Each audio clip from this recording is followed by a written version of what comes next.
In this video, we have the CEO of Brand Speak Asia. She's gonna share how she started her own business. So if you want to know more about how you can start your own business, check this out.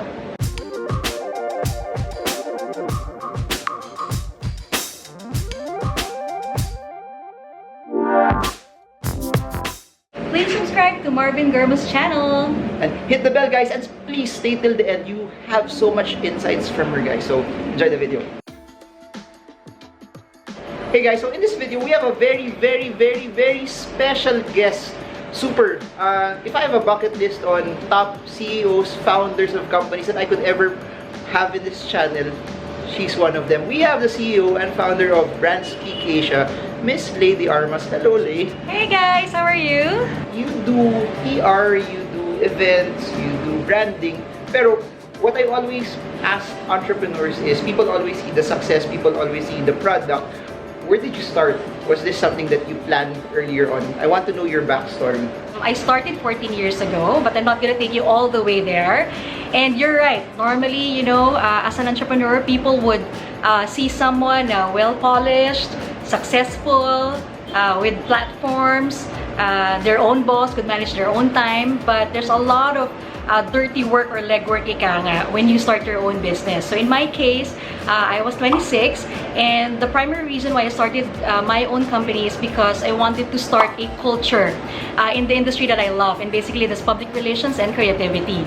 So because I wanted to start a culture, you know, in advertising and design and marketing, it's very fast-paced. But in my case, my dream and my vision talaga is really to make sure that while we practice and exercise that kind of creativity, people who work with us, especially in our company, still have that work-life balance mindset. So that's how we started. I started with a few people who shared the same vision when we started the company. And from there, basically, we honed and assigned assignments to each and every one of us, kung ano yung kaya kong alagaan in my capacity, kung ano yung kaya nilang hawakan in their capacity in terms of their responsibility.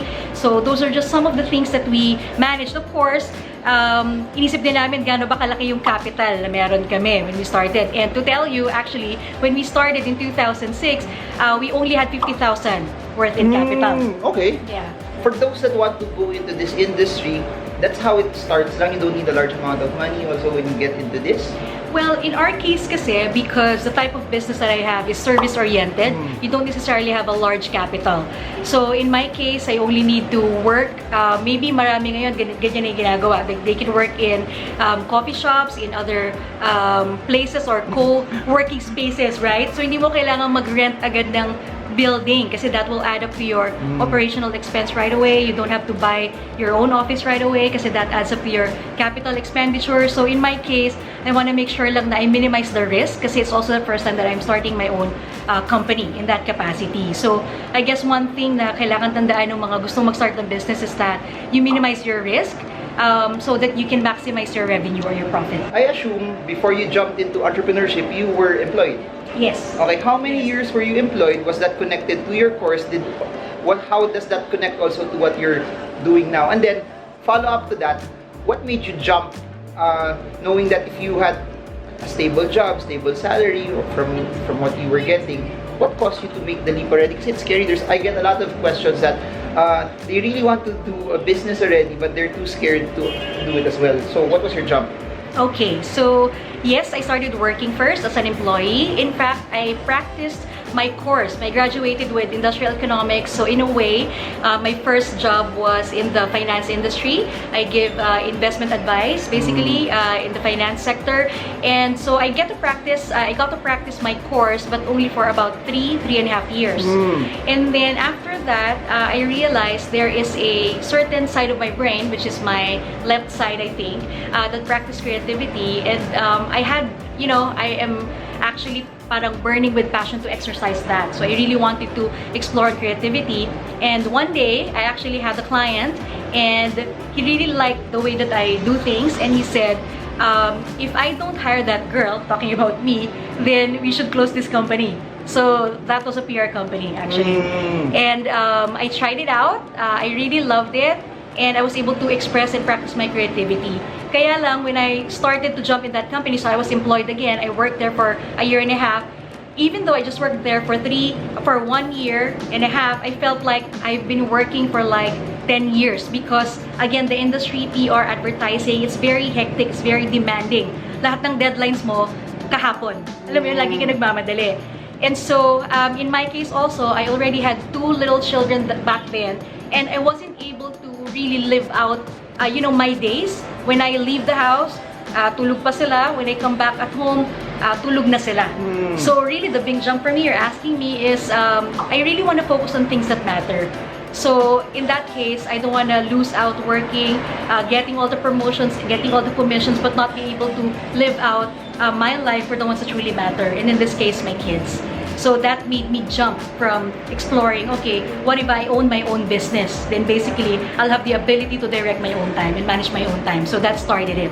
Okay, interesting. Did you, just to follow up on that again, how did you do it? Were you saving enough money also that, kasi you're at the back of a lot of people said, what if this does not do well? Did you parang set aside this much cash for 6 months, a year, just in case the business does not earn yet, I can still survive? Or you were under the notion that this will do well, I'll just jump the gun, whatever happens, I'll just jump it? If I was my younger self, okay, that was 14 years ago, I would have said, yes, you should plan out, you should save up at least 6 months before you start your own business, because that's wise. But in my case, I didn't have that mentor right away to tell me that, okay, when you start your own business, dapat ganyan kalaki yung ano mo. I didn't have a business management course also, so I didn't have all the know-hows when it comes to that. So in my case, really, what I saw lang is that, okay, when I start this own business, yes, I'm taking the risk, but the risk that I'm taking is something that I can manage to live with. Meaning, it's a risk that I can sleep with. So even if I took that risk, alam ko na kung hindi siya mag-work somehow, I will still be able to sleep. And parang for me, the risk of not being able to test it and do it is so much bigger, or mas malaki yung impact nun sa akin kesa yung hindi ko siya gawin. So that's what I did. Galing, no? Tsaka the fear of failure for me has hindered a lot of people from starting, and you just did it. A lot of people plan, but you took the jump. And I'll say this, I've interviewed so many people here in this channel, and a lot of them, ganun din they did plan it out, because sometimes when your back is on the wall, you push harder when you don't have a fallback plan. Some people sometimes they fail because they know, if this doesn't work out, I can always go back to this. Right. Now, here's my next question. Okay. When you started out, you were starting from scratch, nobody knew you. So how did you get your first clients? Because that's the biggest question of a lot of people. How do I start from scratch? How do I get my first sale? How do people know about me? Okay. Interesting. I just recalled my very first client, and I think it's pretty unique because when I started the company, the very first client that I had is a company that was trying to hire me. So basically, I was also applying for a job, and one day when I started the company, that company that's trying to hire me, basically, instead of me being hired, I actually hired them to become my first client. So nagkabaliktad yung storya. So that actually enabled me to jump into, while I was registering everything about my business, I was able to also get my own client. So ganun yung nangyari, bumaliktad siya. So imbes na ako yung kunin nila for their company, kinuha ko sila to become my first client. So that's how we started, and basically the rest is history. Okay, I have a lot of questions, but your slot is about to start na. Ito na lang, final words for people who want to start their own business. Kasi Leigh's about to speak, no? So sayang, you could learn so much from her, guys. Sobrang galing, tsaka sobrang yaman. Game. For me, well, it's not as basic as you think it could be, but whatever it is that you find in your heart to do, just do it. You know why? Because you're not alone in that thing. If you find a desire in your heart, just do it. Because I really believe that when there's a desire in my heart, it is the Lord who put that desire in me. And because He put it in me, He'll also give me the ability to succeed, so that I can see that dream come to pass. So, there. Galing. So I hope you guys got a lot from this. If there's a few key takeaways that I could tell you, is that number one, if there's a dream, there's something that's been sowed in your heart, pursue it, do it, cover all your bases also. Don't just jump also that you're being reckless about it as well. But if you guys learned a lot from this, just comment, I'm learning, or comment, I want more of Leigh, and then we'll try to do more videos about this. So I guess that's it. I hope this video helps you trade well, trade strong, trade smart. See you all again soon. Bye everyone.